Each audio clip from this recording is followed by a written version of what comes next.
다니엘서 제11과 마지막 때에 관한 예언들. 다니엘서 11장. 주제절. 이제 내가 말일에 내 백성에 당할 일을 네게 깨닫게 하러 왔노라. 대저 이 이상은 오래 후의 일이니라. 다니엘서 10장 14절. 시작하는 말. 1994년 7월 4일자 시사주간지 타임지의 표지에는 세계 3차 대전을 위한 계획이라는 표제가 실렸다. 구소련이 망하기 전 바르샤바 동맹은 순식간에 유럽을 파멸시킬 수 있는 핵전쟁을 구체적으로 수립하고 만반의 준비를 갖추어 이미 집행 단계에 이르렀음이 노획된 핵전쟁 아마겟돈 청사진에서 공개된 것이다. 일어나기만 했다면 세상의 종말이 되었을 핵전쟁의 시나리오였다. 무엇이 21세기를 맞은 지구의 장래인가? 무엇이 수천 년 동안 계속되어 온 선과 악의 대쟁투의 결말인가? 이미 지난 10장의 연구에서 시작된 세상의 마지막에 관한 다니엘의 마무리 예언이 이 질문에 놀랍도록 정확한 대답을 제시하고 있다. 페르시아 시대의 대쟁투. 1. 어떠한 배경에서 11장에 기록된 다니엘서의 마지막 예언이 계속되고 있는가? 이제 내가 말일에 내 백성에 당할 일을 내게 깨닫게 하러 왔노라. 대저 이 이상은 오래 후의 일이니라. 다니엘서 10장 14절. 내가 또 메대 사람 다리오 원년에 일어나 그를 돕고 강하게 한 일이 있었느니라. 다니엘서 11장 1절. 설명. 다니엘은 7장에 한때, 두때, 반때에 관한 계시 이후부터 하나님 백성의 장래에 대해 걱정하기 시작했다. 다니엘서 7장 28절을 참조하라. 그 걱정은 8장에 2300주야에 관한 예언이 주어지면서 더욱 깊어졌다. 다니엘서 8장 27절을 참조하라. 9장의 71회에 관한 예언을 통해 일부의 문제를 깨달았으나 끝까지 전쟁이 있으리라는 예고는 그를 더욱 불안하게 했다. 다니엘서 9장 26절 하단을 참조하라. 이제 10장에서 이 큰 전쟁에 관한 계시와 말일에 내 백성 곧 하나님의 백성이 당할 일이 상징이 아니라 서술 형식을 통해 구체적으로 소개되기 시작했다. 다니엘서 10장 14절을 참조하라. 이 계시를 전달하고 있는 천사는 자신이 다니엘이 기도 금지령을 어긴 탓으로 사자굴에 던져지던 다니엘서 6장의 사건 때 다니엘이 살아나올 수 있도록 적극적으로 개입했던 가브리엘 천사임을 스스로 소개했다. 2. 계시가 주어지던 당시인 페르시아의 초기부터 헬라가 일어날 때까지 어떤 역사가 계속될 것인가? 이제 내가 참된 것을 네게 보이리라. 보라, 바사, 즉 페르시아에서 또 새 왕이 일어날 것이요. 그 후에 넷째는 그들보다 심히 부유할 것이며 그가 그 부유함으로 강하여진 후에는 모든 사람을 격동시켜 헬라국을 칠 것이며. 다니엘서 11장 2절. 설명. 계시가 주어진 당시는 페르시아의 국부 키루스, 즉 고레스 시대였으므로 그 후에 페르시아에서 일어날 새 왕과 넷째 왕은 역사적으로 다음과 같다. 첫째 왕, 캄비세스 2세. 키루스 왕의 아들로서 이집트 원정을 떠나기 전 유능한 동생 스메르디스를 몰래 죽여 후한을 없애려 했으나 자신이 오히려 귀국길에 변사했다.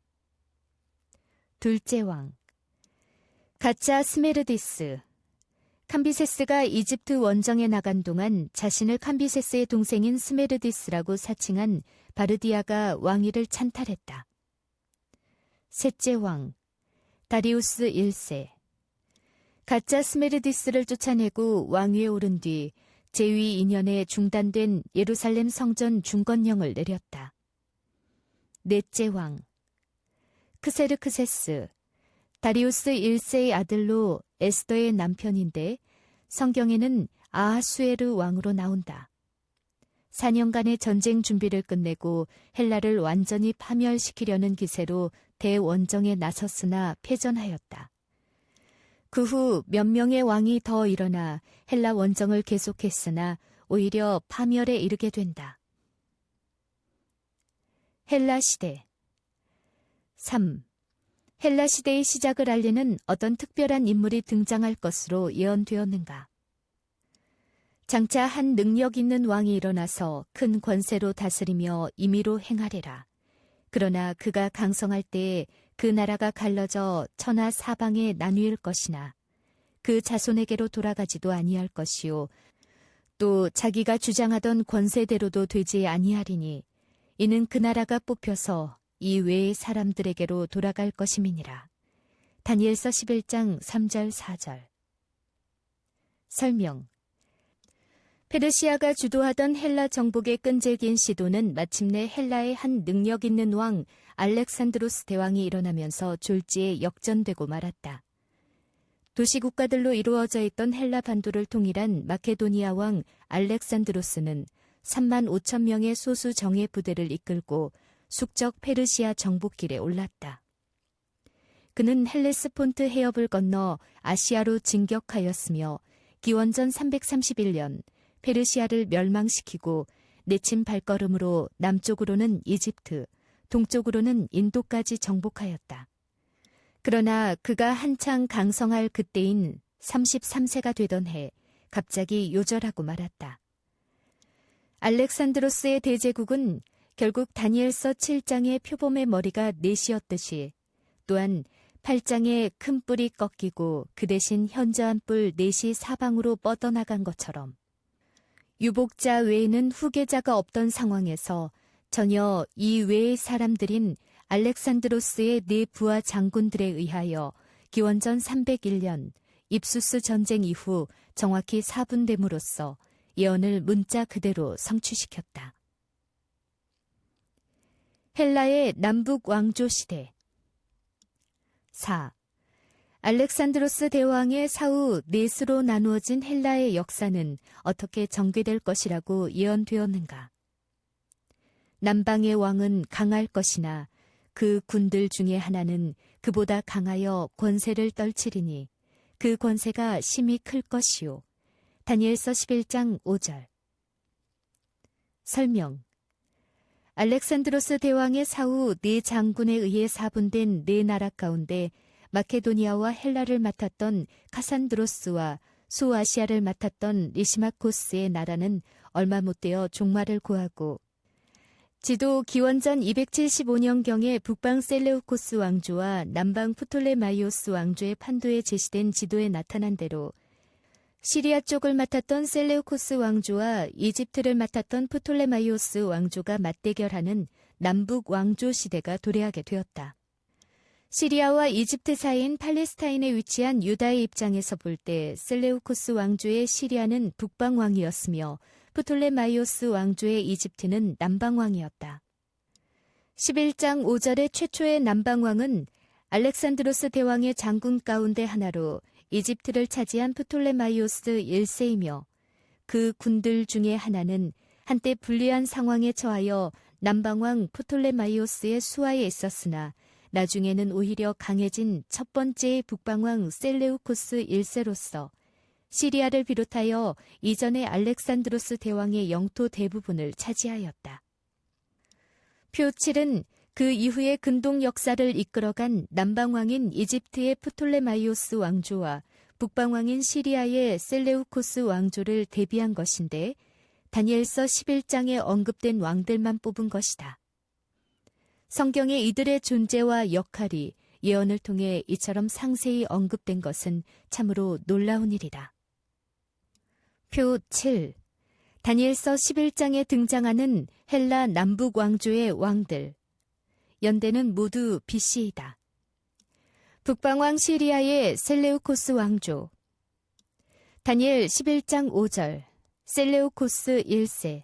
312년부터 281년. 다니엘 11장 6절. 안티오코스 2세. 261년부터 246년. 다니엘 11장 7절에서 9절. 셀레우코스 2세. 246년부터 225년. 다니엘서 11장 10절. 셀레우코스 3세. 225년부터 223년.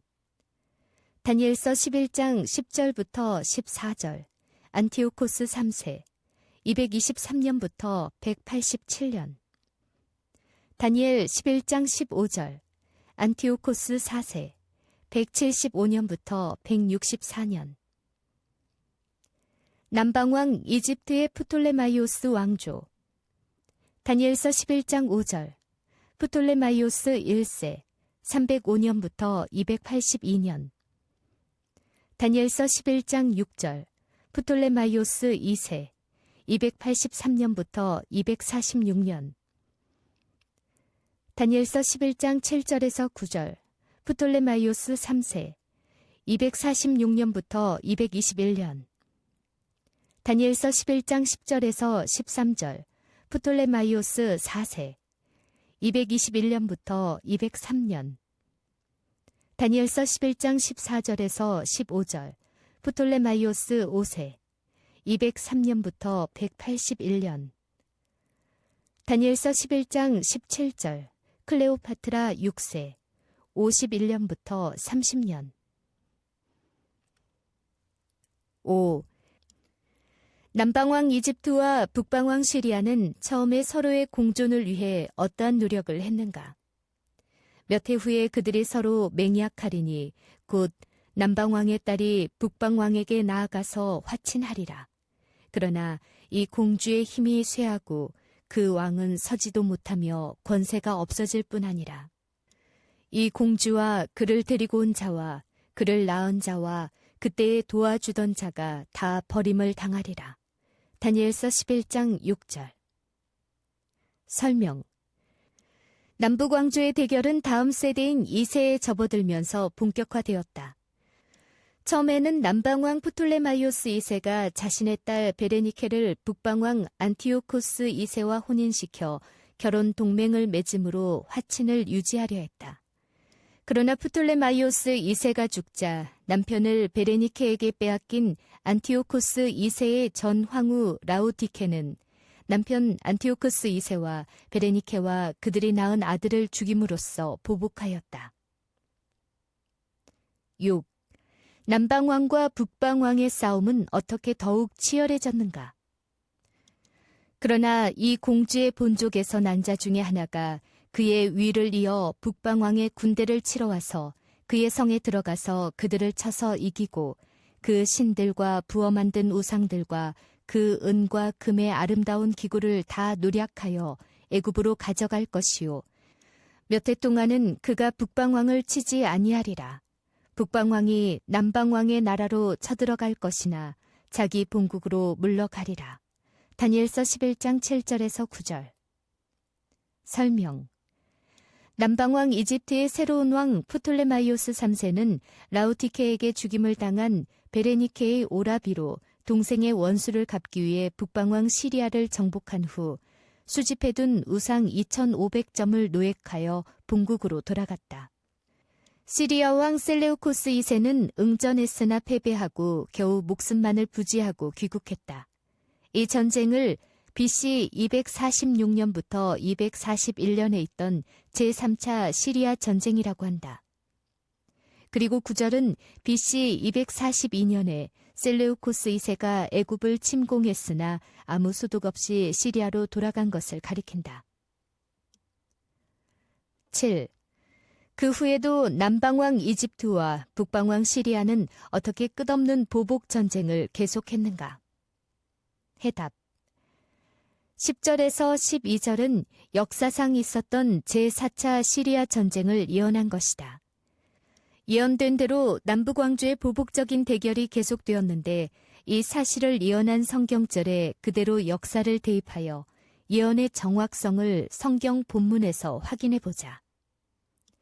그 아들들, 즉 시리아 왕 셀레우코스 2세의 두 아들인 셀레우코스 3세와 안티오코스 3세가 전쟁을 준비하고 심히 많은 군대를 모아서 물에 넘친같이 나아올 것이며 그가 또 와서 남방왕의 견고한 성까지 칠 것이요.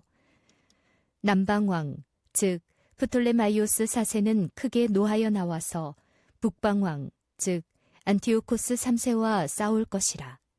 북방왕이 큰 무리를 일으킬 것이나 그 무리가 즉 프톨레마이오스 4세의 손에 붙임 바 되리라. 즉 프톨레마이오스 4세가 큰 무리를 사로잡은 후에 그 마음이 스스로 높아져서 수만 명을 엎드러뜨릴 것이나 그 세력은 더하지 못할 것이요. 다니엘서 11장 10절에서 12절. 설명. 위에 인용된 세 구절의 성경 예언은 북방왕 시리아의 안티오쿠스 3세의 군대, 보병 6만 2천, 기병 6천, 코끼리 102두와 남방왕 이집트의 프톨레마이오스 4세의 군대, 보병 7만, 기병 5천, 코끼리 73두가 기원전 217년 라피에서 벌어졌던 대접전에 관한 것이다. 성경의 예언은 하나님에 의하여 미리 기록된 역사인 것이다. 이 제4차 시리아 전쟁에서 안티오코스 3세는 엄청난 사상자와 포로를 낸 후 패전하고 남방왕의 승리로 끝났다. 8. 그동안 북방왕 시리아의 싸움에서 우세를 유지해온 남방왕국 이집트가 어떤 새로운 국면을 맞게 되는가? 북방왕은 돌아가서 다시 대군을 전보다 더 많이 준비하였다가 몇 해 후에 대군과 많은 물건을 거느리고 오리라. 그때 여러 사람이 일어나서 남방왕을 칠 것이요. 내 백성 중에서도 강포한 자가 스스로 높아져서 이상을 이루려 할 것이나 그들이 도리어 넘어지리라. 다니엘서 11장 13절 14절. 설명. 제4차 시리아 전쟁이었던 라피아 전투에서 대패한 북방왕인 시리아의 안티오코스 3세는 심기일전하여 제5차 시리아 전쟁을 일으켰다. 알렉산드로스 대왕의 이전 영토를 대부분 탈환하는 정과를 올린 후 남방으로 기수를 돌려 이집트와의 재대결을 감행했다. 이때 안티오코스 3세는 마케도니아 왕 필리포스 5세와 동맹을 맺어 세력을 보강한 데다가 이집트 본토인들은 이족인 프톨레마이오스 왕조의 통치에 저항하기 시작하므로 남방왕국 이집트는 내후 외환에 처했다. 14절 상단을 참조하라. 기원전 198년 북방왕 안티오코스 3세는 파네우스 싸움에서 이집트에 승리함으로써 100년 이상 남방왕 이집트의 지배를 받아온 유다를 북방왕 시리아의 속국으로 만들었다. 이것이 제5차 시리아 전쟁이다. 여기서 내 백성, 즉 유대인의 파괴자들이란 말은 남방왕 이집트와 북방왕 시리아에 이어 유다를 침입하여 속국으로 만든 로마를 적절히 가리킬 수도 있다. 9. 남방왕 이집트와 북방왕 시리아의 마지막 숨가쁜 대결이 어떻게 예언되어 있는가? 이에 북방왕은 와서 토성을 쌓고 견고한 성읍을 취할 것이요. 남방 군대는 그를 당할 수 없으며 또 그 택한 군대라도 그를 당할 힘이 없을 것이므로. 다니엘서 11장 15절. 설명. 세인은 15절을 안티오코스 3세에 이어 그의 아들 안티오코스 4세가 왕이 된 후에도 남방왕 이집트에 대한 북방왕 시리아의 침략에 대한 예언으로 적용했다. 특별히 안티오코스 4세는 기원전 169년 이집트의 견고한 성읍 펠루시움을 함락시켜 삼각주 동부를 공략하는 길을 열었다. 겨울이 오자 그는 시리아로 퇴각했는데 그것이 북방왕 시리아에 관한 마지막 언급이다. 놀랍게도 이 북방왕은 마지막 때와 연관되어 11장 40절에 다시 나타난다. 15절 이후에는 왜 북방왕 시리아가 다시 나타나지 않는지 그 이유가 16절에서 밝혀진다. 헬라의 남북 왕조와 그 사이에 낀 유다. 10. 세계 역사에서 그렇게 중요하지도 않은 헬라의 남북 왕조의 싸움이 이렇듯 자세하게 예언된 까닭이 무엇인가? 해답. 마지막 때에 관한 다니엘서의 마지막 계시가 주어지기 전 다니엘이 그토록 괴로워하고 금식하며 알기를 원했던 주제는 시련으로 가득 찬 하나님의 백성의 장래에 관한 것이었다. 그래서 그 기도의 응답으로 말일에 내 백성이 당할 일을 깨닫게 하기 위해 가브리엘 천사가 보내져 지금 그 주제에 관한 계시가 12장까지 계속되고 있는 중이다. 그 계시는 다니엘 당시인 페르시아 시대로부터 시작되어 헬라에 이르렀는데 헬라가 북방의 시리아와 남방의 이집트로 양분되어 생사 대결을 벌이는 그 사이에 하나님의 택한 백성인 유다가 끼어 있는 상황이다. 이미 페르시아 시대에도 하나님의 백성에 관하여 무서운 적의를 드러낸 사탄은 헬라 시대에 이르러서도 적개심에 사무쳐 보복을 계속하는 북방의 셀레우코스 왕조와 남방 이집트의 프톨레마이오스 왕조의 싸움을 고조시켜 중간에 위치한 예루살렘 성전을 짓밟게 하고 하나님의 백성을 핍박하는 일을 극대화한 것이다. 11. 실제로 북방왕국 시리아의 안티오코스 4세 때에는 어떠한 일이 일어났는가? 해답. 다니엘서 11장 15절의 예언상으로는 마지막으로 등장하는 북방왕인 안티오코스 4세, 즉 에피파네스는 20명의 시리아의 왕들 가운데 8번째 왕으로서 제위 11년 동안, 즉 BC 175년부터 164년 동안 유다를 헬라화하는 데 주력하였다. 그는 예루살렘 성전에서 조석으로 드리는 상번제를 폐하고 성전 앞에 우상의 단을 쌓고 돼지를 제물로 바쳤으며 안식일과 할례를 폐하고 하나님 대신 제우스 신을 섬기도록 강요했다. 이를 반대한 유대인들을 저항하지 않는 안식일을 택하여 무수히 죽였다. 마침내 유대인들이 시리아에 대항하는 무장 봉기와 함께 마카비의 독립운동이 일어나 끝내 독립을 쟁취했으나 기원전 63년 다시 로마의 속국이 되어 예수 그리스도 탄생 시까지 그 상태가 계속되었다. 이러한 역사적 사실이 예언을 통해 수백 년 전에 기록된 까닭은 그것이 인류의 구주이신 예수 그리스도를 탄생시키게 될 유다의 운명에 직접으로 관계되어 있기 때문이다. 안티오코스 4세의 이러한 악역 때문에 상당수의 학자들은 그를 다니엘서 8장의 작은 뿔로 해석하고 11장 16절부터 39절의 주역으로 해석하지만 그것은 전혀 합당치 않은 해석이다. 왜냐하면 그는 북방왕 시리아의 마지막 때 왕이 아니라 20명의 왕들 중 8대 왕이며 그는 심히 커진 왕국의 왕이 아니라 오히려 로마에 의해 위축당한 취약한 왕이었다. 또한 그가 예루살렘 성전을 유린한 기간도 엉뚱하게 적용한 2300일이 아니라 실제로 3년 10일에 불과했다. 무엇보다도 예수께서 이와 관련된 예언을 예수 그리스도 당시 이후인 예루살렘 성전 멸망에 직접 적용시키므로 그러한 헛된 주장의 여지를 없애셨다. 로마 시대 12. 헬라의 남북왕족 시대를 끝낸 신생 강대국 로마의 등장이 어떻게 예언되어 있는가?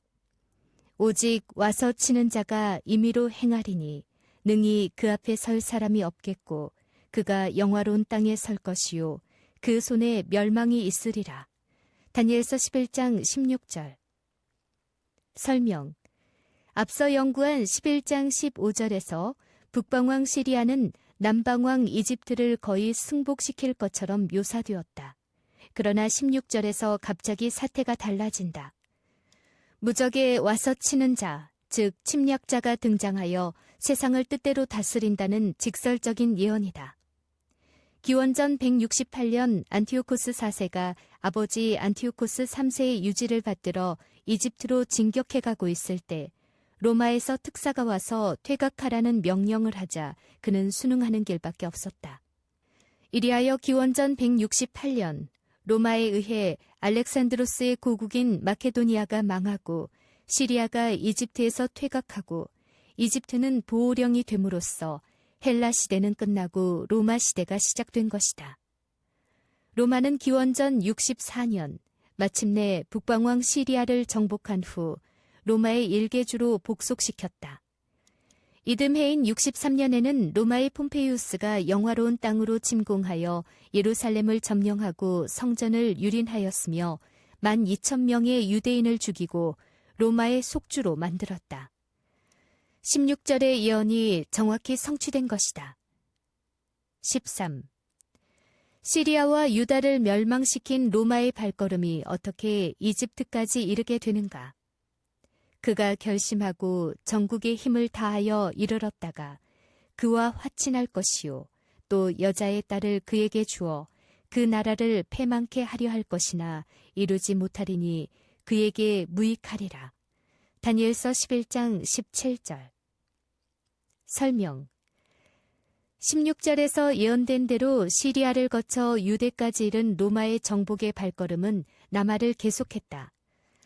삼두 정치를 펼쳐온 크라수스가 전사하고 폼페이우스와 율리어스 카이사르가 반목하면서 폼페이우스가 이집트로 패퇴하자 율리어스 카이사르는 그를 추격하였고 폼페이우스는 이집트에서 죽임을 당했다.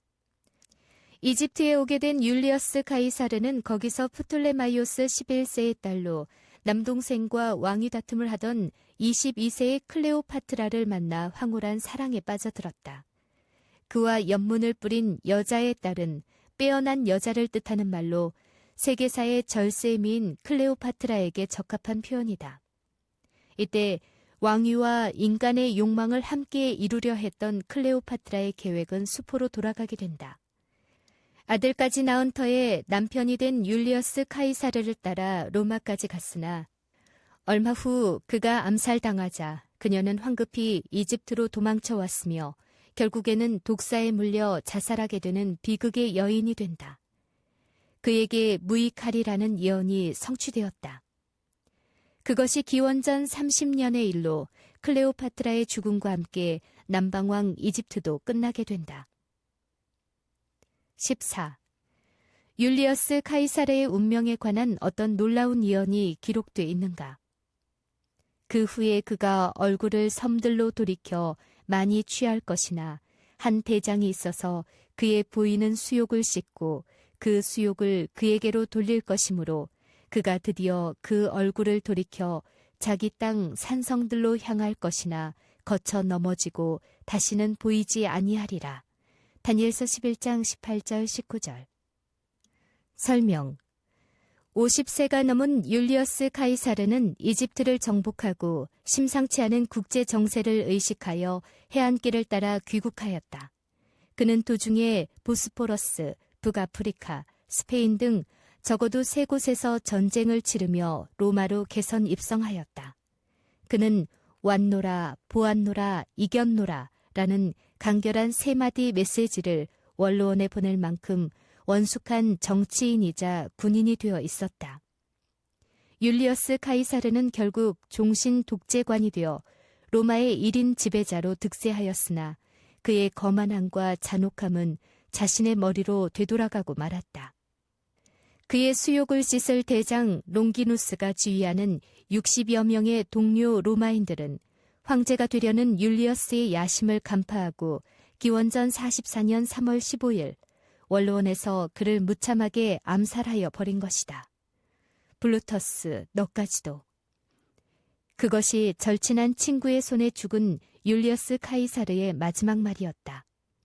예언대로 거쳐 넘어지고 다시는 보이지 아니하게 된 것이다. 예수 그리스도와 연관된 로마 황제들. 15. 율리어스 카이사르 다음에 누가 로마의 황제가 될 것이라고 예언되었는가? 그 위를 이을 자가 토색하는 자로 그 나라의 아름다운 곳으로 두루 다니게 할 것이나 그는 분노함이나 싸움이 없이 몇 날이 못되어 망할 것이요. 다니엘서 11장 20절. 설명. 율리어스 카이사르의 뒤를 이어 로마의 황제가 된 사람은 그의 양자였던 옥타비아누스이다. 그가 바로 로마 제국의 초대 황제 아우구스투스 카이사르이다. 토색하는 자는 세금을 거두는 자라는 뜻이다. 그는 인두세를 거둘 목적으로 전국의 인구 조사에 해당하는 호정령을 내렸는데 이 일 때문에 나사렛에서 살던 요셉과 만삭이 된 마리아가 자신들의 고향인 베들레헴으로 호적하러 갔다가 거기서 아기 예수를 출산함으로써 미가서에 예언된 구주의 출생지에 관한 예언을 성취시키는 원인이 되었다. 16. 아우구스투스 카이사르를 이어서 로마 황제가 될 사람은 누구이며 그가 할 일이 어떻게 예언되어 있는가? 또 그 위를 이을 자는 한 비천한 사람이라.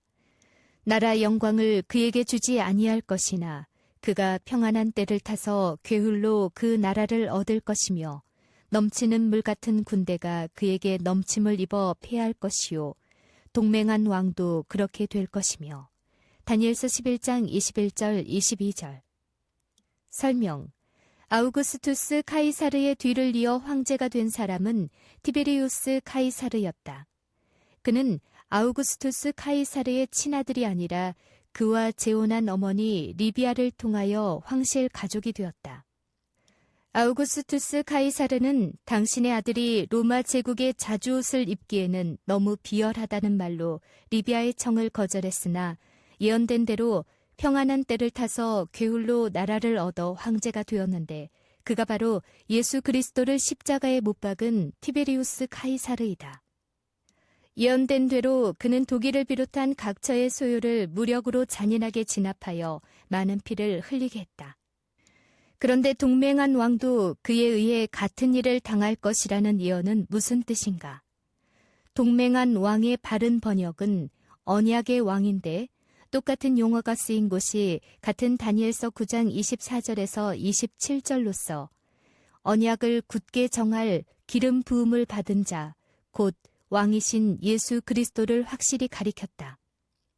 참으로 놀랍게도 하나님의 아들이신 예수 그리스도를 십자가에 못 박아 죽일 로마의 황제가 누구일지를 그 일이 있기 500여 년 전에 다니엘서 11장의 계시를 통해 예언된 것이다. 세상 역사의 갈림길 십자가. 17. 다니엘서에 예언된 대로 성취된 그리스도의 십자가는 세상 역사에서 어떠한 자리를 차지하고 있는가? 그러나 내게는 우리 주 예수 그리스도의 십자가 외에 결코 자랑할 것이 없으니 그리스도로 말미암아 세상이 나를 대하여 십자가에 못 박히고 내가 또한 세상을 대하여 그러하리라. 갈라디아서 6장 14절. 설명. 다니엘서 11장의 연구에서 우리는 지금까지 예언된 많은 사건들이 마침내 예수 그리스도의 십자가에서 절정에 이르는 것을 보게 되었다. 그리스도의 십자가는 우연이 아니라 범죄한 인간의 구원을 위해 그리고 빗나간 지구 역사의 본궤도 재진입을 위해 하나님께서 계획하신 역사의 필연임을 확신하게 된다. 11장 연구 마지막에 제시된 역사의 의미, 내용, 목적은 도대체 무엇인가에서 그 대답을 찾아보자. 십자가 이후의 역사 전개. 18. 예수 그리스도의 십자가 사건 이후의 선과 악의 싸움은 어떻게 전개되는가? 해답. 우리는 지금까지의 다니엘서 11장의 연구를 통하여 페르시아 시대로부터 헬라 남북 왕조 시대, 그리고 로마 시대에 접어들었다. 11장 22절에 이르러 다니엘서 9장의 70주일에 관한 예언에 따라 기름 부음을 받은 자 곧 왕이신 그리스도께서 언약을 피로써 비준하기 위해 십자가에 돌아가심으로 언약의 왕의 직분을 약속대로 수행하셨음을 확인했다. 이제 그 이후의 역사는 어떻게 전개될 것인가? 우리는 다니엘서에 기록된 세상 역사에 관한 예언이 표 9와 같이 사중의 구조로 이루어졌음을 알게 된다. 우리는 이제부터의 성서 예언이 너무나 상세하고 구체적이기 때문에 나무 하나하나를 관찰하다가 숲을 보지 못하여 숲속에서 길을 잃은 것과 같은 일이 일어나지 않도록 예언 해석의 안전을 보증받을 필요가 있다. 그렇다면 그 방법이 무엇인가? 그것이 바로 다니엘서의 예언이 지닌 독특한 사중 구조를 활용하는 길이다. 즉, 세상의 역사와 하나님의 구원의 계획에 관한 2장의 단순한 예언이 7장에서 더 자세히 설명되고 8장에서 더 구체적인 초점에 맞춰 전개되고 11장, 12장에서 가장 서술적인 방법으로 제시되고 있어 서로를 비교 연구함으로써 전체의 계율에 어긋나지 않는 해석을 보증받는다.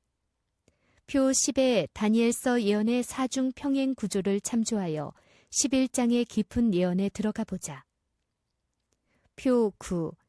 다니엘서 예언의 사중 구조. 다니엘서 2장. 계시의 방편. 네 금속과 진흙 신상.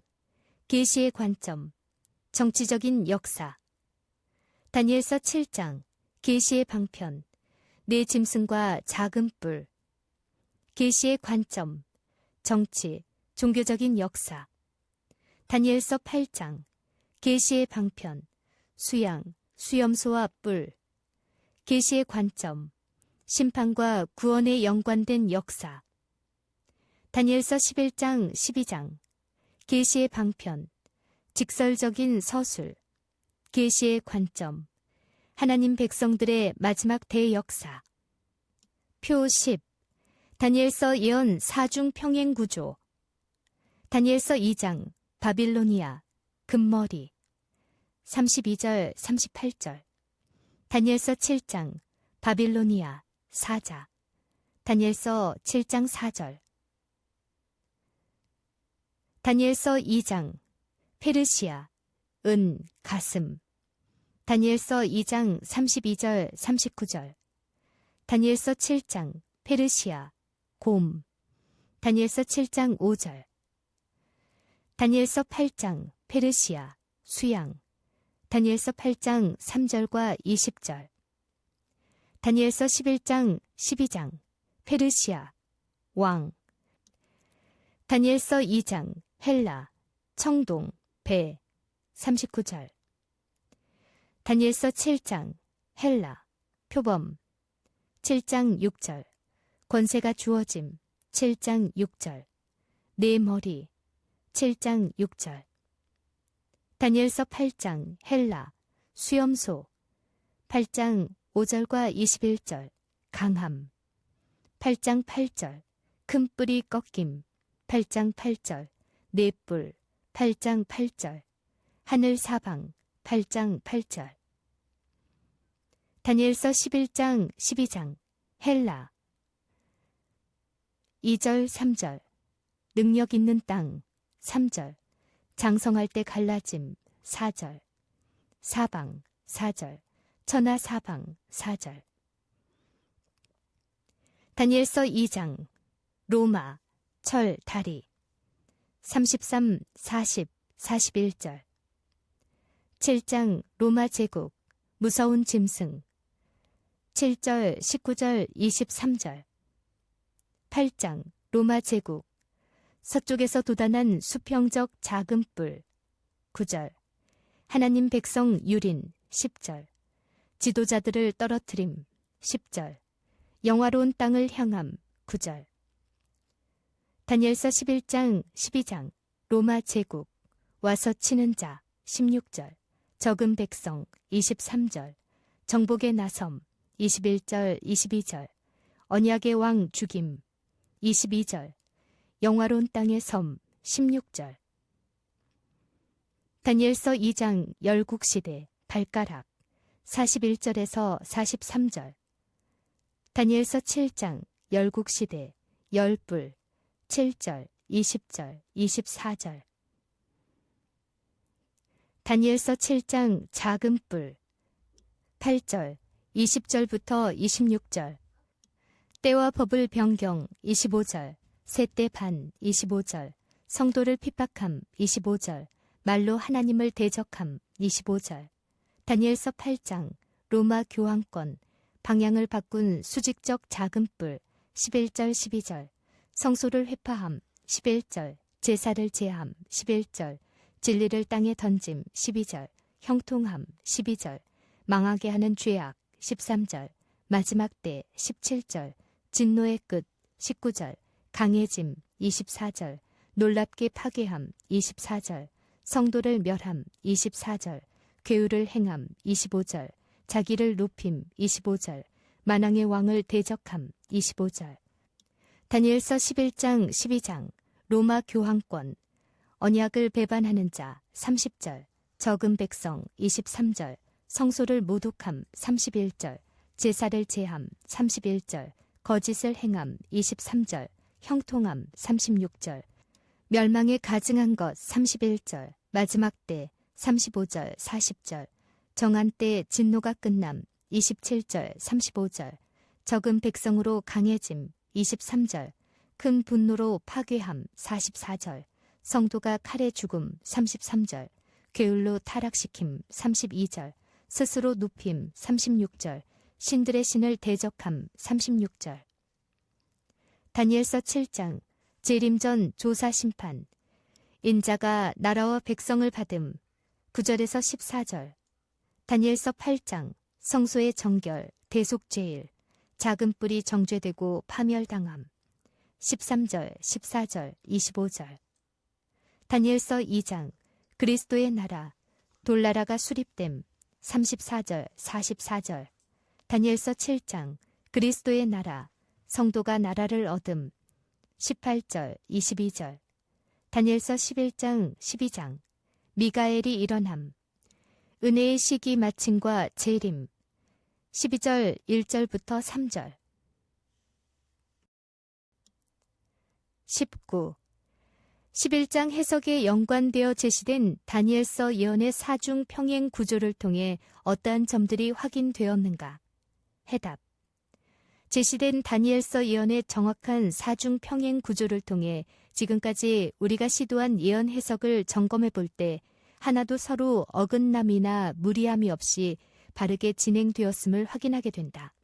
특별히 11장의 경우 예수 그리스도께서 십자가에 달리신 22절까지의 내용과 31절부터 마지막까지의 내용은 뚜렷한 평행 구조가 있어 상호 비교함으로 확실한 해석을 찾을 수 있었다. 그러나 23절부터 30절 사이의 내용은 평행 구조에 자세히 제시되지 않은 것으로 새로운 내용임이 틀림없다. 그러므로 예언 해석에 있어서 신축성을 갖게 되는 부분이다. 확인된 또 하나의 사실을 11장의 내용과 가장 구체적인 평행을 이룬 내용이 8장임을 알 수 있다. 그리고 8장의 내용도 7장의 예언을 확대 해석한 것임을 쉽사리 알 수 있다. 재현된 북방왕과 남방왕의 싸움, 십자군 전쟁. 20. 예수 그리스도를 십자가에 못 박는 일로써 예언에 나타난 역할을 끝낸 로마 제국의 뒤를 이어 그와 유사한 일을 계속할 세력은 무엇인가?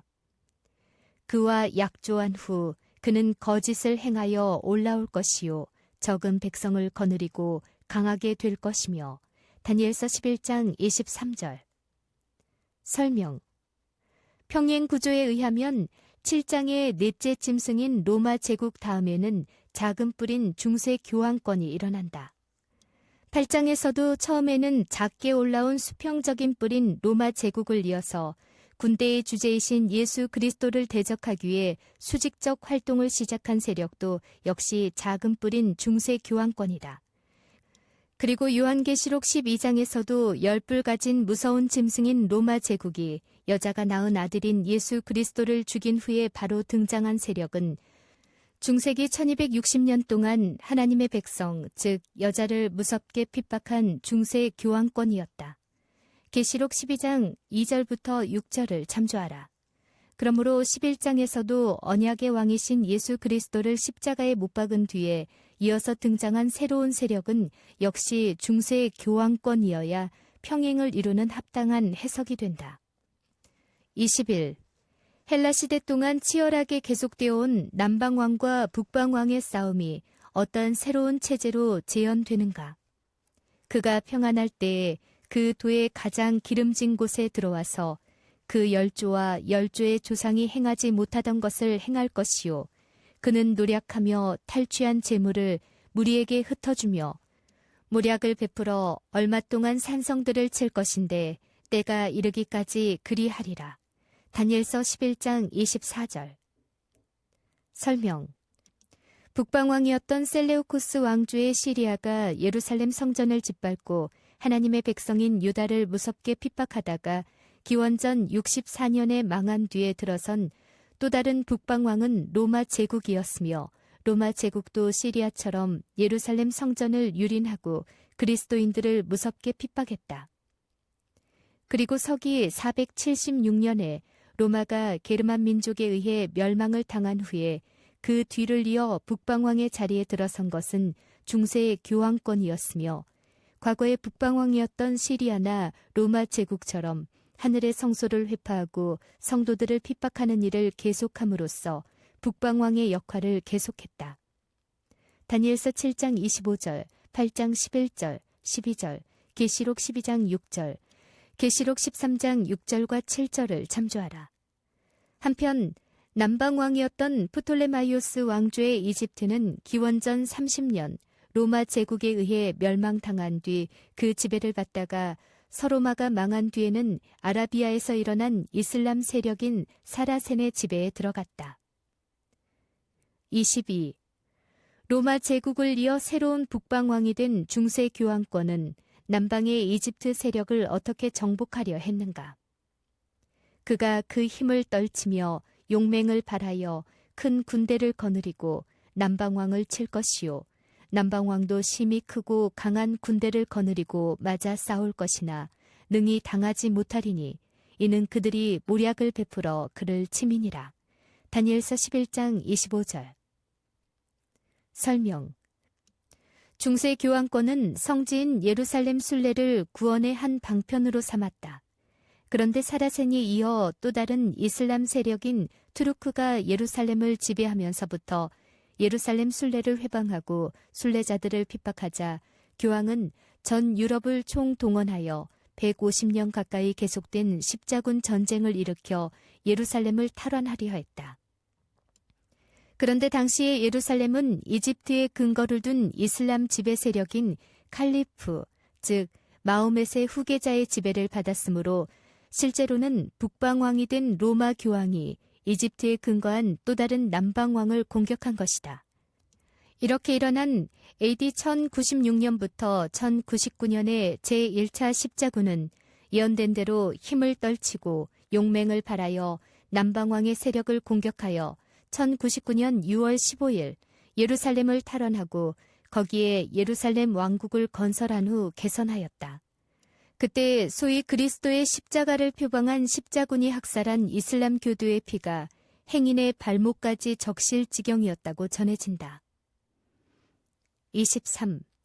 그럴듯한 명분을 앞세워 일으킨 비인도적인 십자군 전쟁에 얽힌 이해 관계에 대해 어떠한 구체적인 예언이 있는가? 자기의 진미를 먹는 자가 그를 멸하리니 그 군대가 흩어질 것이요 많은 자가 엎드러져 죽으리라. 이 두 왕이 마음에 서로 해하고자 하여 한 밥상에 앉았을 때에 거짓말을 할 것이라. 일이 형통하지 못하리니 이는 작정된 기한에 미쳐서 그 일이 끝날 것임이니라. 다니엘서 11장 26절 27절. 설명. 동기부터가 미신적이었던 십자군 전쟁은 시간이 지날수록 불신과 부패의 본질을 드러냈다.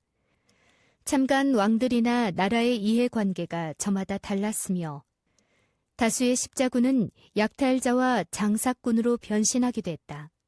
두 왕이 한 밥상에 앉았을 때 거짓말을 할 것이라는 예언처럼 십자군의 지도자들인 그리스도인 왕들과 이슬람 지도자인 칼리프나 술탄 사이에 믿을 수 없는 약속과 조약들이 비참한 십자군 전쟁의 역사를 가득 채우고 있다.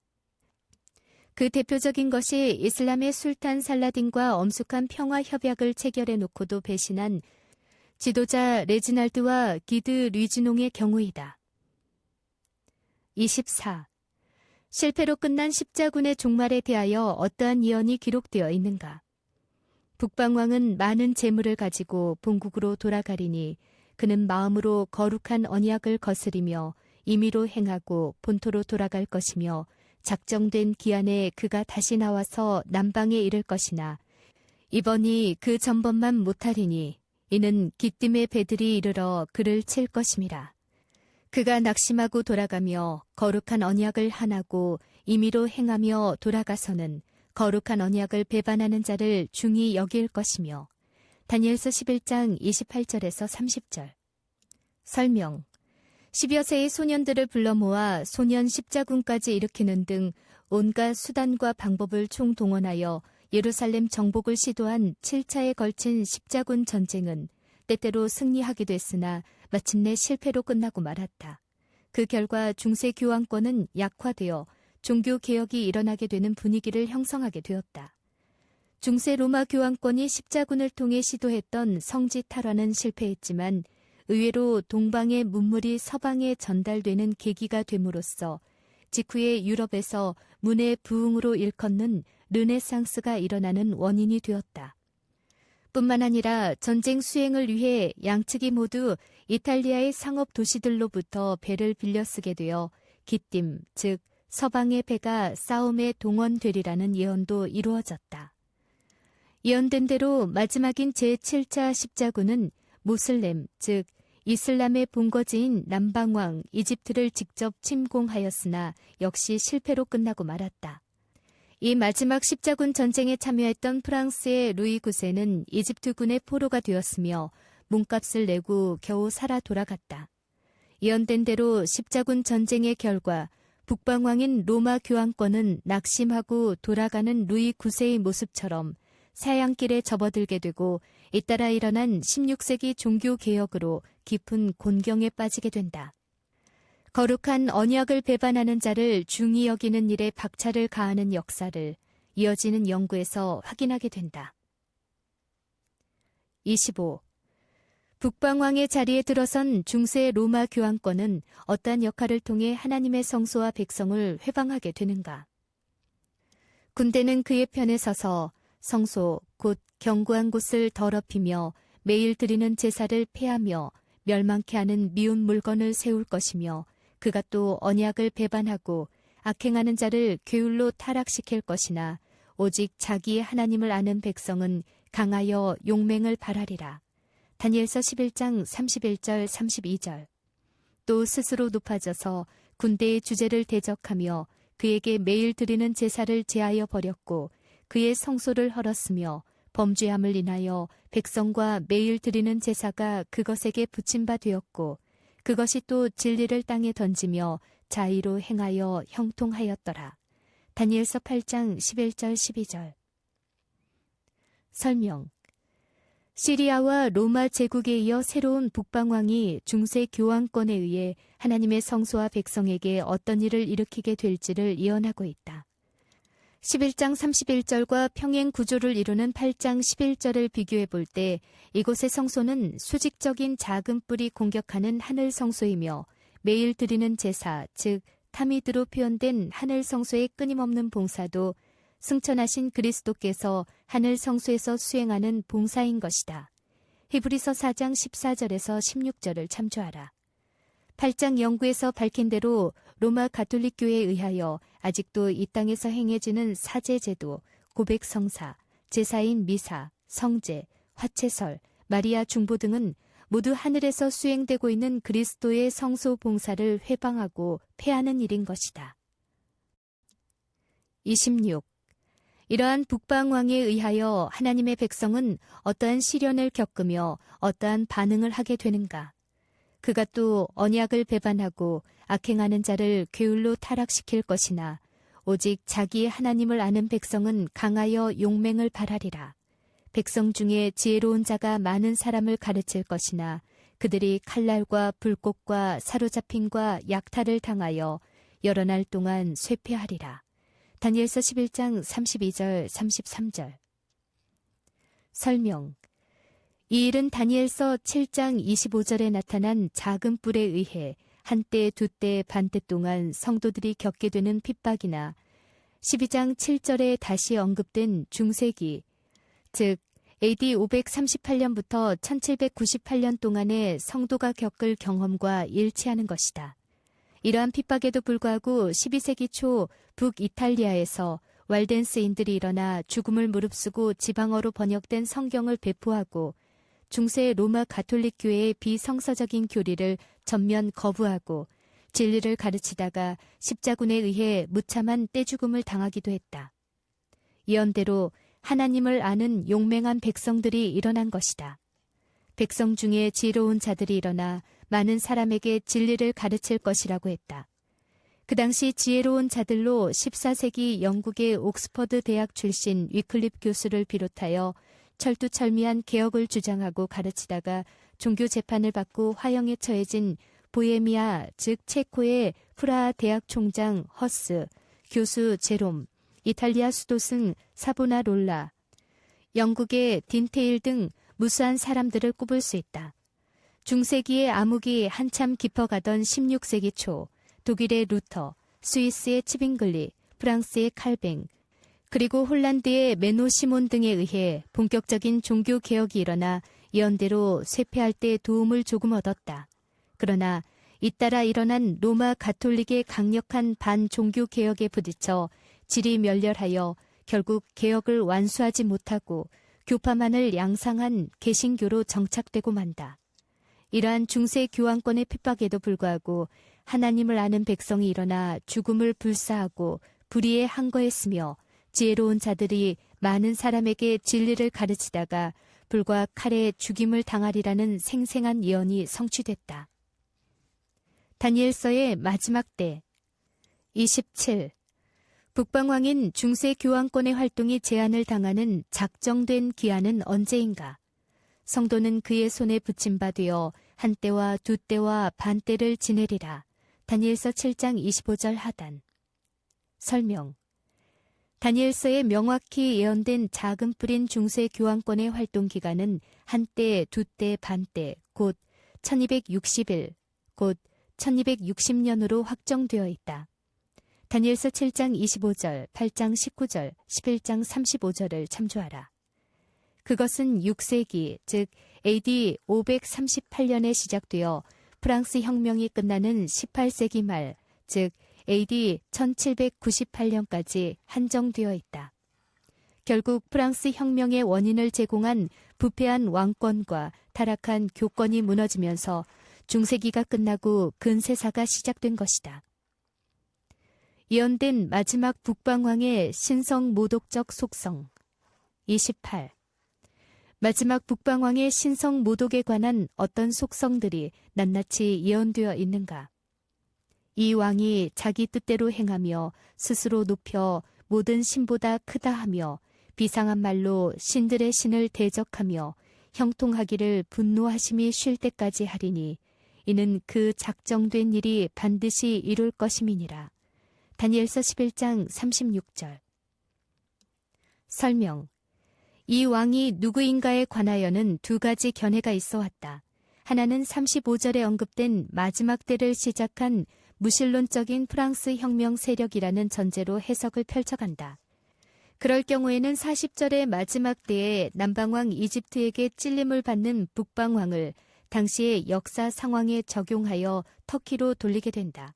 그리하여 터키가 이집트와 싸우게 되고 이에 연루되어 프랑스와 영국, 러시아가 참여한 당시의 복잡한 국제 정세에 맞추어 해석을 제시한다. 그러나 이러한 국제 정세를 따르기보다는 본래 견지해왔던 일관성 있는 해석에 따라 히브리어 원문 성경에 정관사까지 붙여진 36절의 이 왕을 새로운 프랑스 혁명 세력이 아니라 앞서 소개된 중세 교황권에 그대로 적용하는 것이 보다 성경적이라 할 수 있다. 마지막 북방왕인 로마 교황권의 역할과 성소 해방, 성도 핍박, 진리 유린 등 일반적인 속성들은 이미 앞서의 31절부터 35절에서 언급하였다. 이에 부가하여 11장 36절부터 39절에 기록된 마지막 북방왕의 또 다른 속성들은 스스로 자기를 높이는 일과 신성 모독이었다. 하는 일을 볼 때 그것이 다니엘서 7장과 8장에 이미 소개된 마지막 북방왕이요 작은 뿔인 로마 교황권임에 틀림없다. 다음에 몇 특성을 대조해 보면 이 사실을 확인할 수 있다.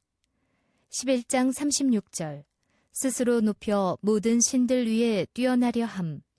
다니엘서 7장 25절, 8장 24절, 계시록 13장 7절을 참조하라. 다니엘서 11장 36절 말로써 신들의 신을 대적함. 다니엘서 7장 11절, 25절, 다니엘서 8장 11절, 계시록 13장 6절을 참조하라. 11장 36절 임의로 행함. 다니엘서 8장 12절과 24절을 참조하라. 다니엘서 11장 36절 분노함이 마치기까지 형통함. 다니엘서 7장 21절, 22절, 다니엘서 8장 19절을 참조하라. 29. 마지막 북방왕의 구체적인 또 다른 속성들은 무엇인가? 그가 모든 것보다 스스로 크다 하고 그 10주의 신들과 여자의 사모하는 것을 돌아보지 아니하며 아무 신이든지 돌아보지 아니할 것이나 그 대신에 세력의 신을 공경할 것이요. 또 그 10조가 알지 못하던 신에게 금, 은, 보석과 보물을 들여 공경할 것이며. 다니엘서 11장 37절 38절. 설명. 10조의 신들을 돌아보지 않는다는 표현이나 아무 신이든지 돌아보지 아니한다는 말은 하나님을 하나님으로 여기지 않는 극도의 불경을 드러내는 말로 자신을 하나님의 지상의 대리자로 자처한 전통적인 교황권에 잘 어울리는 표현이다. 여자의 사모하는 것을 돌아보지 아니한다는 것은 무슨 뜻인가? 여자의 최고의 관심은 자녀와 남편에게 있다. 여자가 자녀와 남편을 누리게 하는 제도가 혼인이다. 모든 사람은 혼인을 귀히 여기라고 권면되었으며 혼인을 금하는 일을 합당치 않은 신앙의 속성으로 돌렸다. 히브리서 13장 4절과 디모데후서 4장 3절을 참조하라. 독신 제도를 교리로 택하여 결혼을 억압하는 것은 성경의 가르침이 아니요 생리의 법칙에도 적합한 것이 아니다. 하나님 대신 세력의 신을 공경한다는 말은 무엇인가? 요한계시록에는 배도한 교회를 음녀로 표현했는데 그 음녀는 나라를 상징하는 짐승을 타고 있다.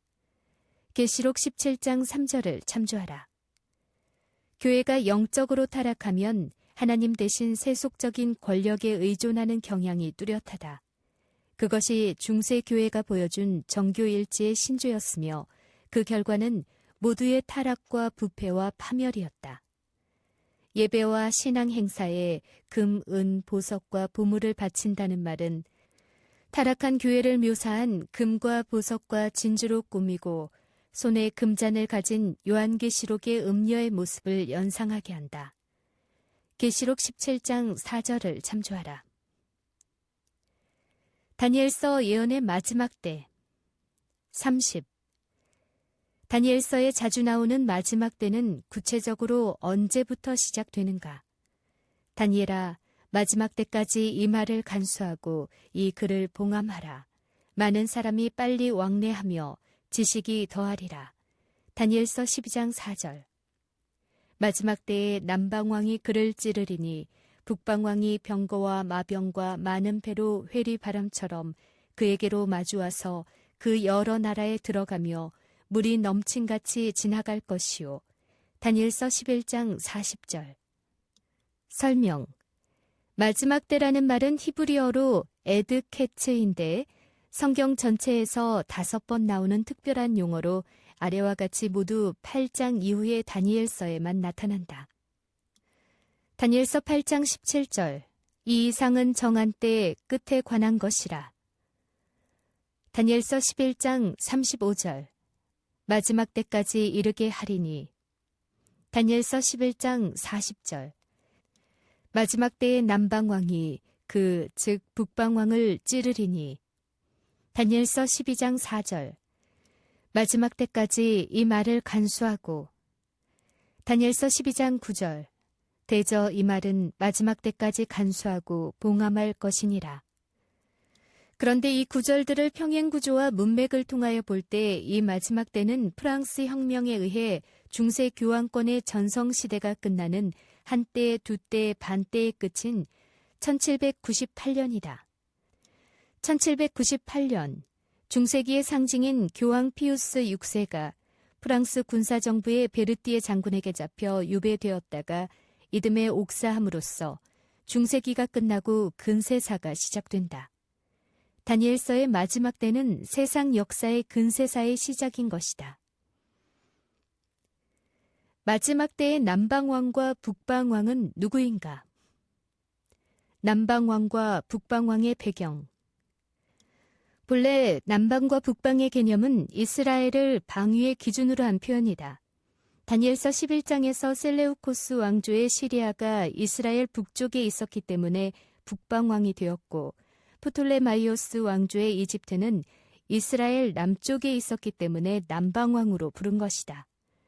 남방왕과 북방왕은 지정학적으로, 역사적으로 각각 남쪽과 북쪽에서 이스라엘을 압박하고 고통을 주고 때로 파멸을 가져온 적대 세력을 의미했다. 최초의 북방왕은 바빌로니아였으며 헬라의 남북왕조 시대에는 시리아가 북쪽에서 유다를 괴롭혔고 이집트는 남쪽에서 괴롭혔다. 이러한 배경에서 다니엘서 11장 15절 이전까지의 남방왕은 이집트였고 북방왕은 시리아였지만 그 후 시리아는 기원전 64년에 이집트는 기원전 30년에 모두 로마에게 망했다. 하나님의 택한 백성 이스라엘, 즉 유다도 기원전 63년 로마의 속국이 되었다. 그리고 서기 70년 예루살렘의 멸망과 함께 나라마저 없어졌으며 실제로 신약 성경에는 그리스도의 참 교회를 영적인 이스라엘로 부르고 있다. 로마서 9장 27절, 갈라디아서 3장 28절, 29절을 참조하라. 그러므로 신약시대의 이스라엘이 하나님의 참 백성인 것처럼 마지막 때의 남방왕과 북방왕도 모두 영적인 입장에서 하나님의 백성, 하나님의 참 교회를 괴롭히는 적대 세력들로 보는 것이 타당하다. 마치 요한계시록에 나오는 바빌로니아가 문자적인 바빌로니아가 아니라 영적인 바빌로니아인 것과 같은 경우이다. 따라서 마지막 때의 남방왕과 북방왕의 싸움은 이미 확인된 다니엘서의 마지막 때인 프랑스 혁명 이후, 즉 AD 1798년 이후 하나님의 참 교회를 대적하기 위해 등장하는 두 세력의 싸움으로 보아야 합당하다. 그렇다면 마지막 때의 북방왕은 누구이며 남방왕은 누구인가? 마지막 때의 북방왕과 남방왕의 신원. 지금까지 다니엘서 연구를 통해 살펴본 북방왕의 계보는 바빌로니아, 다음 남북왕조의 시리아, 다음 로마, 다음 로마 교황권으로 빈틈없이 이어져 왔다. 그렇다면 마지막 때의 남방왕은 누구인가? 지금까지 연구를 통해 살펴본 남방왕의 계보는 고대 이집트, 다음 헬라 남북왕조의 이집트, 다음 이집트의 본거지를 두었던 반기독교적인 사라센, 즉 이슬람 세력으로 정리되는데 이것은 중세기 십자군 전쟁 시대의 배경이다. 그렇다면 다니엘서의 마지막 때인 한때, 두때, 반때, 즉 1260년 기간이 끝나는 때의 남방왕은 누구인가? 그 대답이 바로 요한계시록 11장에 분명히 나타나 있다. 또 내게 지팡이 같은 갈대를 주며 말하기를 일어나서 하나님의 성전과 제단과 그 안에서 경배하는 자들을 청량하되 성전 밖 마당은 청량하지 말고 그냥 두라. 이것을 이방인에게 주었은즉 저희가 거룩한 성을 42달 동안 짓밟으리라. 내가 나의 두 증인에게 권세를 주리니 저희가 굵은 베옷을 입고 1260일을 예언하리라. 요한계시록 11장 1절에서 3절. 설명. 누가 읽어보아도 그 뜻이 분명한 내용이다. 즉 중세교황권이 하나님의 교회와 참 백성을 짓밟고 있던 다니엘서 7장 25절에 한때 두때 반때인 1260년 동안 두 증인은 모세와 엘리야로 표상된 신구약 성경이 순환을 받아 상복을 입고 예언하는 생생한 모습이다. 그런데 놀랍게도 이 기간이 맞춰가는 때 특별한 역사적 사건이 발생하리라는 예언이 주어졌다. 저희가 그 증거를 마칠 때에 무적행으로부터 올라오는 짐승이 저희로 더불어 전쟁을 일으켜 저희를 이기고 저희를 죽일 터인즉 저희 시체가 큰 성 길에 있으리니 그 성은 영적으로 하면 소돔이라고도 하고 애굽이라고도 하니 곧 저희 주께서 십자가에 못 박히신 곳이니라. 계시록 11장 7절 8절. 설명. 사탄의 세력이 지배하는 근원으로 알려진 무적행, 즉 밑바닥 없는 수직굴로부터 나라나 어떤 세력을 상징하는 한 짐승이 출현하게 되는데 그 짐승이 상징한 나라가 중세기 동안 작은 뿔인 교황권에 의하여 읽지도 번역하지도 소유하거나 가르쳐서도 안 되는 금서로 순환을 겪은 두 증인인 신구약 성경에 치명적인 타격을 가하는 전쟁을 일으킨다는 것이다. 암흑의 중세기를 끝나게 한 역사적 사건은 무엇인가? 말할 것도 없이 프랑스 혁명이다. 프랑스 혁명 정부가 하나님의 말씀인 성경과 교회 그리고 하나님에 대해 그토록 적대적이었는가? 전적으로 그렇다. 왜냐하면 프랑스 혁명은 부패한 구체제의 왕권과 타락할 대로 타락한 교권에 대한 민중의 항거였기 때문이다. 혁명, 즉 국왕 루이 16세 부처를 단두대에 처형했으며 수많은 성직자들을 죽이거나 추방했고 당시의 80세 고령의 교황 피우스 6세도 발렌스 감옥에서 옥사시킨 것이다. 1793년 혁명의회에서는 공식적으로 그리스도교를 폐지하고 성경을 금지한다는 법령을 통과시켰다. 이러한 결과는 기나긴 중세기 동안 중세교황권이 뿌린 씨앗을 열매로 거둔 것이다. 중세교황권이 잘못 드러낸 하나님과 교회와 성경에 대한 불신과 증오는 너무 컸으므로 볼테어와 루소, 페인 등에 의하여 대담한 무신론이 자리를 잡기 시작했다. 성경은 그것을 세계사의 일대 지진이라고 예언했다. 계시록 11장 13절을 참조하라. 프랑스 혁명은 공산주의라고도 하는 또 하나의 현존하는 유산을 남겼다. 마르크스는 공산주의를 규명하기 위해 레닌과 트로츠키는 1917년 볼셰비키 혁명을 준비하면서 프랑스 혁명의 전 과정을 세밀히 분석했다. 샘 맥스웰의 갓 케어스 2권 284페이지의 글이다. 프랑스 혁명이 앞서 발생하지 않았던들 공산주의 운동이 현재와 같은 양상을 결코 띠지 못했을 것이라고 말한다. R.R. 파메르의 The Age of Democratic Revolution 1권 11-12페이지의 글이다. 마르크시스트 역사가들은 1789년 프랑스의 부르주아 혁명이 19세기 유럽에서의 연속적인 혁명적 요소를 불러일으켰다고 정리하고 있다. 부르주아 혁명은 1848년 3월 프랑스에서 플로레타리아 혁명이 일어나는 데 밑거름이 되었으며 사회주의와 공산주의 혁명이 전 세계로 퍼져나가게 했다. 프랑스 혁명 200주년, 주간 한국 1987년 7월 22일자의 내용이다. 그 증인들이 죽임을 당하여 그 시체가 거리에 놓여있는 그 큰 성은 영적으로 애굽, 즉 이집트였다.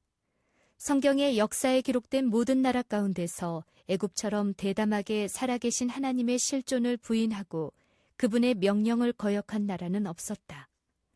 출애굽기 5장 2절을 참조하라. 그것은 무신론이었다. 엘렌 G. 화이트의 각시대의 대쟁투 학원 446페이지를 참조하라. 결과적으로 다니엘서 11장의 마지막 때를 시작한 사건은 프랑스 혁명이며 그것은 영적인 남방왕 애굽의 역할을 수행했다고 성경은 못 받고 있다. 계시록 11장 8절을 참조하라. 프랑스 혁명의 이념적인 기초는 공산주의를 탄생시킨 무신론이다. 북방왕과 프랑스 혁명의 결과 30일 영적인 북방왕인 중세교황권과 그에게 치명적인 타격을 가한 영적인 애굽이요 남방왕인 프랑스 혁명 이념 세력인 무신론의 대결은 어떻게 전개될 것인가?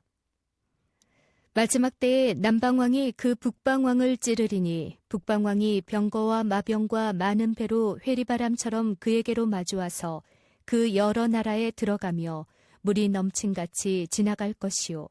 다니엘서 11장 40절. 내가 본 짐승은 표범과 비슷하고 그 발은 곰의 발 같고 그 입은 사자의 입 같은데 용이 자기의 능력과 보좌와 큰 권세를 그에게 주었더라. 그의 머리 하나가 상하여 죽게 된 것 같더니 그 죽게 되었던 상처가 나음에 온 땅이 이상히 여겨 짐승을 따르고 계시록 13장 2절 3절. 설명. 남방왕이요 영적 애굽인 무신론적 프랑스 혁명 세력에 의해 깊은 상처를 받은 북방왕, 교황권은 신속히 회복되어 죽게 되었던 상처가 나을 뿐더러 일대 반격을 가하여 회리바람이나 홍수같이 세상을 압도하는 영향력을 행사할 것이라고 예언되었다. 과연 프랑스 혁명의 결과로 세속권과 종교적 위엄과 영토까지 모두 상실한 로마 교황권은 재기에 전력을 다했다. 많은 부작용 때문에 한때 폐지했던 예수회를 부활시키고 1929년 무솔리니의 이탈리아 정권과 라테란 조약을 체결하여 잃었던 교황령 바티칸을 다시 찾고 1961년 개신교 종주국인 미국에서 최초의 가톨릭 대통령, 즉 케네디를 당선시키면서 급속히 기반을 굳히고 넓혔다. 그리하여 지금은 예언된 대로 온 땅이 이상히 여겨 따르는 세계적인 지도력을 확립하기에 이르렀다. 41절의 영화로운 땅도 이제는 실제의 이스라엘 땅이 아니라 영적인 영화로운 땅으로서 영적인 이스라엘인 하나님의 참 백성의 영역까지 주관할 만큼 막강해짐을 뜻한다. 32. 심지어 누구까지도 북방왕의 세력에 압도될 것이라고 예언되었는가. 그가 열국에 그 손을 펴리니 애굽 땅도 면치 못할 것이므로 그가 권세로 애굽의 금문과 모든 보물을 잡을 것이요 리비아 사람과 구스 사람이 그의 시종이 되리라. 다니엘서 11장 42절 43절. 설명. 무신론적인 프랑스 혁명에 의해 받은 죽게 되었던 상처가 낳은 현대 북방왕인 교황권은 열국에 그 손을 펴 온 세상에 영향력을 발휘할 것으로 예언되었는데 제3세계를 대표하는 아프리카의 리비아와 구스, 즉 에디오피아까지도 그의 세력에 복종할 것이며 마침내는 지난날 자신에게 치명적인 상처를 입힌 무신론 국가들도 포함될 것이며 그 가운데는 소련도 예외가 아니라는 놀라운 예언이다.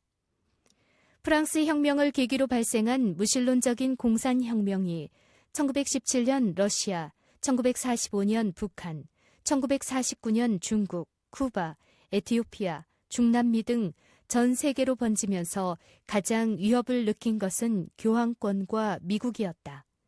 그동안 종교적 이념과 과거사 때문에 외교 관계도 맺을 수 없을 만큼 공존이 불가능했던 미국과 교황권은 공동의 적인 무신론적 공산주의를 대항하기 위해 1984년 최초로 대사를 교환하는 외교 관계를 수립하였다. 그리고 비밀리에 레이건 대통령과 요한 바오로 2세는 폴란드의 노조운동을 계기로 동구와 소련에서의 공산 세력을 붕괴시키기로 협약하고 그 계획을 착실히 수행해 나간 끝에 동독을 비롯한 동구의 공산권이 무너졌으며 1991년 12월 마침내는 공산주의의 종주국인 소련이 졸지에 붕괴되기에 이르렀다. 공산주의 초강대국인 소련이 지도에서 사라진 것이다. 1992년 2월 24일자 타임지에 이러한 기사가 있다. 레이건 미국 대통령과 교황 요한 바오로 2세의 동맹 체결의 결과로 이루어진 공산주의 붕괴에 관한 기사이다. 이 성사가 미국과 교황권의 합작이었음에 대해 시사주간지 타임지는 그것을 가장 위대한 신성 동맹이라고 칭했다. 1992년 2월 24일자 타임지의 내용이다. 개신교국 미국과 교황권의 이러한 파격적인 연합관계는 마지막 때에 관한 중요한 사건으로 이미 그 사실이 성경의 예언에 나타나 있다. 계시록 13장 11절에서 14절을 참조하라. 그렇게 막강했던 공산 세력이 교황권에 의하여 이렇게 쉽사리 무너질 것임을 성경은 다니엘서를 통해 거의 2600년 전에 예언했다는 사실은 얼마나 놀라운 일인가. 33. 현대의 교황권은 어떠한 방법으로 세계의 지도력을 확보하고자 하는가? 그가 권세로 애굽의 금문과 모든 보물을 잡을 것이며 리비아 사람과 구스 사람이 그의 시종이 되리라. 다니엘서 11장 43절. 땅의 임금들도 그로 더불어 음행하였고 땅에 거하는 자들도 그 음행의 포도주에 취하였다 하고 계시록 17장 2절. 설명. 애굽의 금문과 모든 보물을 잡을 것이라는 예언은 참으로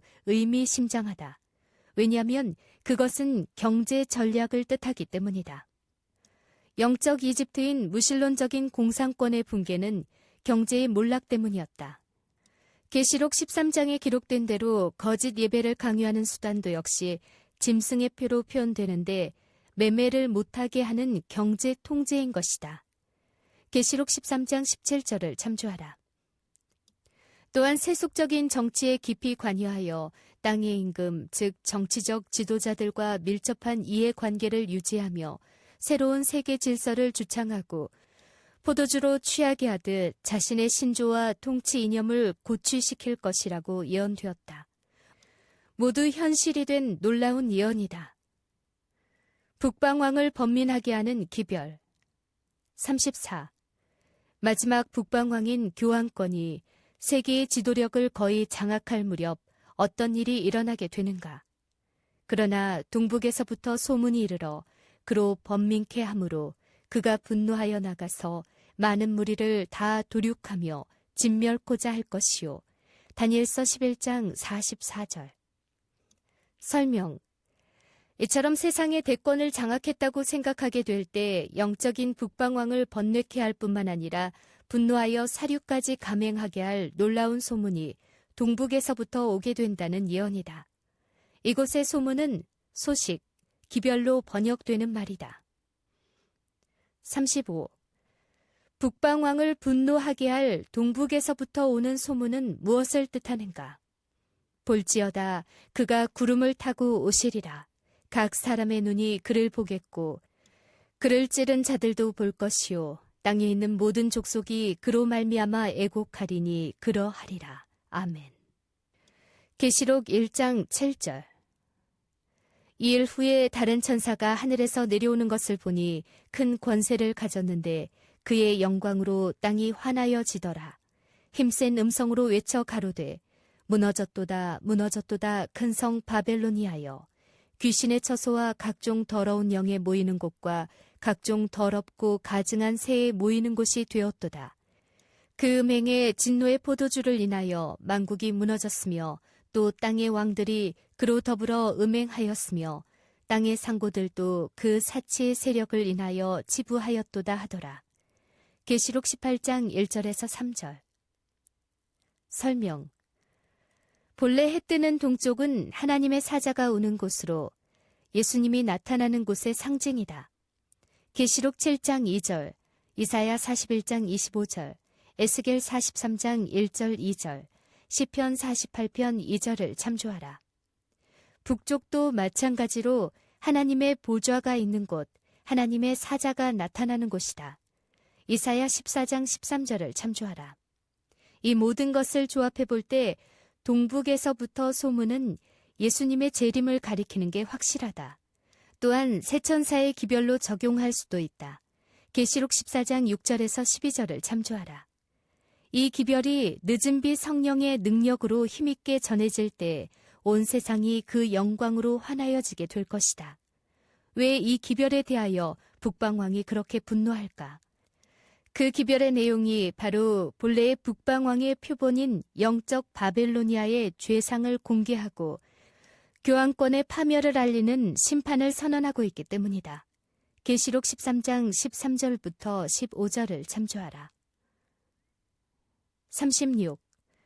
북방왕의 마지막 시도와 운명이 어떻게 기록되어 있는가? 그가 장막 궁전을 바다와 영화롭고 거룩한 산 사이에 베풀 것이나 그의 끝이 이르리니 도와줄 자가 없으리라. 다니엘서 11장 45절. 설명. 역대 북방왕들의 시도는 하나님의 성소를 회파하는 일과 하나님의 백성을 박해하는 일이었다. 마지막 북방왕인 교황권의 과거도 그랬고 앞으로도 동일할 것이다. 요한계시록에서 하나님의 남은 백성을 대적할 때 용은 바다 모래 위에 섰다. 계시록 12장 17절을 참조하라. 다니엘서 11장 45절에 영화롭고 거룩한 산은 하나님의 성전이 있는 시온산이다. 시편 48편 1절 2절을 참조하라. 시온산은 하나님의 백성을 상징한다. 서기 70년 하나님의 성전과 백성이 있는 예루살렘을 공격하기 위해 로마 군인들이 우상의 군기를 펄럭이며 포진하는 광경을 상상하시며 예수께서는 선지자 다니엘의 말한 바 멸망에 가증한 것이 거룩한 곳에 선 것을 보거든 그때 유대에 있는 자들은 산으로 도망하라고 권면하셨다. 마태복음 24장 15절을 참조하라. 그때 예루살렘은 시리아를 이어 북방왕이 된 로마에 의해 함락되었지만 마지막 싸움에서는 그렇지 않을 것이다. 하나님의 초자연적인 개입으로 마지막 북방왕인 교황권의 세력이 붕괴될 것이다. 그의 끝이 이르리니 도와줄 자가 없을 것이기 때문이다. 요한계시록 17장 16절을 참조하라. 마치는 말. 참으로 길고도 험난한 역사의 여정이다. 그리고 소용돌이치는 역사의 조류 속에서 온갖 시련과 역경을 극복하며 예정된 역사의 목적을 차질 없이 수행하는 하나님의 백성이 이 땅 위에 엄연히 존재해 왔음을 확인하는 기회였다. 그것은 계획하신 것을 끝까지 성취시키시는 역사의 창조주이신 하나님의 통치 의지의 빈틈없는 표현이다. 그것을 깨닫는 것이 구속 사관이다. 다니엘이 그토록 알고 싶어 하던 세상 역사 속의 하나님의 백성의 여정을 우리는 낱낱이 살펴보았다. 그것은 노스트라다무스의 기록처럼 막연하거나 애매모호한 것이 아니라 가장 구체적 방법으로 가장 역사적인 관점에서 서술되었다. 그리고 다니엘서의 네 번째이며 마지막 예언이 취급한 범위가 너무나 넓고 깊고 분명했다. 그것은 불확실한 미래의 직면에 있는 이 시대의 인간들에게 확실한 미래를 약속하시는 하나님의 뜻이시다. 문제는 나와 역사이다. 하나님이 계시하는 구속 사관을 이해하고 이를 위해 살면 우리는 누구나 역사의 주역이 되어 끝까지 살아남을 것이다. 그렇지 못하면 한낱 역사의 조역이 되어 역사의 장면이 바뀌면 퇴장하여 한 줌의 흙이 되고 마는 덧없는 인생이 되고 말 것이다. 선택은 각자의 몫이다.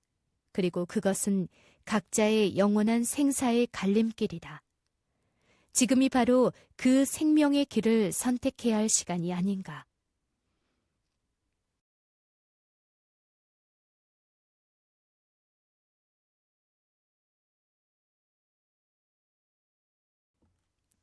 역사의 의미, 내용, 목적은 도대체 무엇인가? BC와 AD가 의미하는 것. 선과 악의 싸움, 큰 전쟁에 관한 것. 바사왕 고레스 3년에 한 일이 벨드사살이라 이름한 다니엘에게 나타났는데 그 일이 참되니 곧 큰 전쟁에 관한 것이라. 다니엘이 그 일을 분명히 알았고 그 이상을 깨달으니라. 다니엘서 10장 1절. 하늘에 전쟁이 있으니 미가엘과 그의 사자들이 용으로 더불어 싸울세 용과 그의 사자들도 싸우나 이기지 못하여 다시 하늘에서 저희의 있을 곳을 얻지 못한지라. 큰 용이 내어 쫓기니 옛뱀 곧 마귀라고도 하고 사탄이라고도 하는 온 천하를 꿰는 자라. 땅으로 내어 쫓기니 그의 사자들도 저와 함께 내어 쫓기니라. 계시록 12장 7절에서 9절. 우리는 지금 세상 역사를 예언을 통하여 조명해 보는 다니엘서의 마지막 부분, 즉 10장에서 12장을 깊이 연구하고 있다. 다니엘은 전개되는 역사와 그에 관한 예언을 큰 전쟁에 관한 것이라고 했다.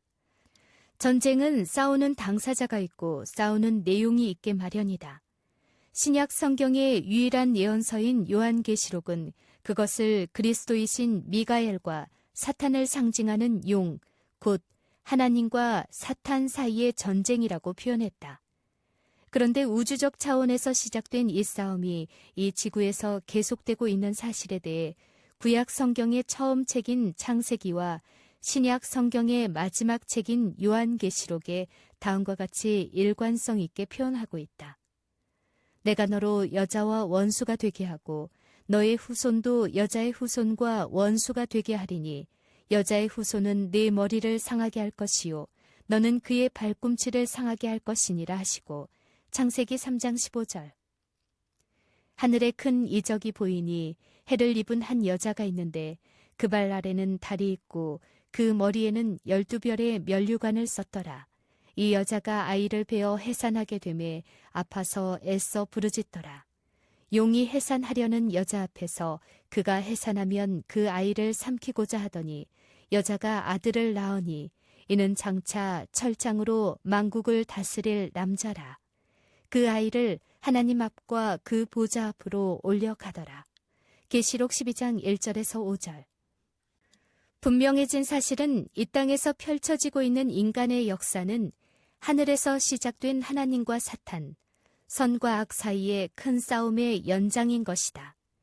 그리고 이 싸움은 구체적으로 범죄한 인간을 구원하시기 위해 이 세상에 오신 예수 그리스도와 사탄 사이의 싸움인과 동시에 이 일을 역사에서 대행하는 여자, 즉 하나님의 백성과 뱀, 즉 사탄의 대리자와의 숙명적인 대결이라는 사실이다. 역사의 주인, 만국을 다스릴 남자. 여자가 아들을 낳으니 이는 장차 철장으로 만국을 다스릴 남자라. 계시록 12장 5절. 하나님께서 수립하신 구원의 계획이 이 땅에서 이루어지도록 하나님께서는 셈족의 족장 아브람을 택하셨고 그 자손들로 이스라엘 나라를 만드셨다.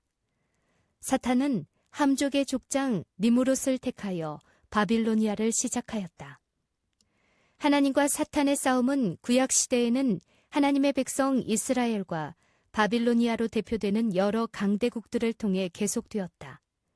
역사를 통해 이루시려는 하나님의 구원의 계획은 아브라함, 다음 이삭, 다음 야곱, 다음 야곱의 12아들, 12지파, 다음 이스라엘, 다음 남방유다, 다음 예수 그리스도의 탄생을 통해 절정에 달하게 된다.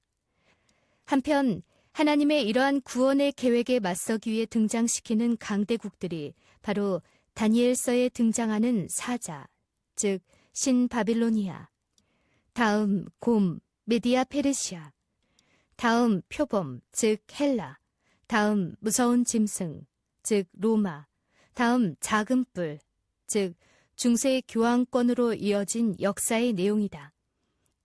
우리는 다니엘서 예언의 마지막 부분인 10장부터 12장 연구에서 페르시아 시대 이후에 전개되는 선과 악의 대쟁투를 역사의 현장에서 확인했다. 페르시아의 키루스를 비롯한 네 왕, 헬라의 알렉산드로스, 헬라 남북 왕조의 여러 왕들, 클레오파트라, 로마의 폼페이우스, 율리어스 카이사루, 아우구스투스 카이사르, 티베리우스 카이사르가 예언을 이루는 중요한 인물들로 예언의 인명록에 올랐다. 그렇다면 이들이 역사의 주역들인가? 아니다. 그들은 단지 인간의 구원을 위해 이 땅에 오시기로 약속된 여자의 후손, 예수 그리스도의 탄생과 생애에 직접적으로 영향을 끼친 조역들에 불과한 것이다. 세상 역사의 방향은 알렉산드로스가 이끄는 쪽이나 클레오파트라가 계획한 대로 아우구스투스 카이사르가 원하는 대로 간 것이 아니라 여자가 아들을 낳으니 이는 장차 철장으로 만국을 다스릴 남자이신 예수 그리스도의 초림에 초점을 맞추고 있었다. 역사의 분수령 BC와 AD.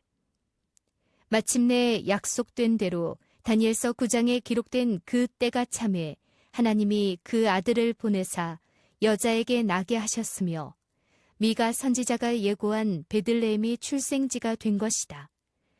갈릴리 북쪽 나사렛에서 잉태된 예수 그리스도를 예루살렘 남쪽 베들레헴으로 내려와 거기서 탄생하게 한 것은 예언된 대로 아우구스투스 카이사르의 호정령 때문이었다.